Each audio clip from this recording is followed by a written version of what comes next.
હર હર મહાદેવ, જય શ્રી કૃષ્ણ બધાને। આજે છે શ્રાવણ મહિનાનો ચોથો દિવસ અને શ્રાવણ મહિનાનો પહેલો સોમવાર। તો ચાલો આજે તમને મહાદેવના દર્શન કરાવું, મંદિરે જઈએ। આજે સોમવાર છે એટલે ભીડ પણ બહુ જ હશે। તો ચાલો આપણે દર્શન કરી આવીએ અને પૂજા કરી આવીએ।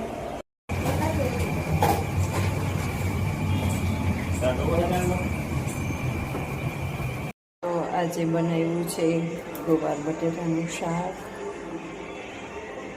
સાથે તુવેરદાળની ખીચડી,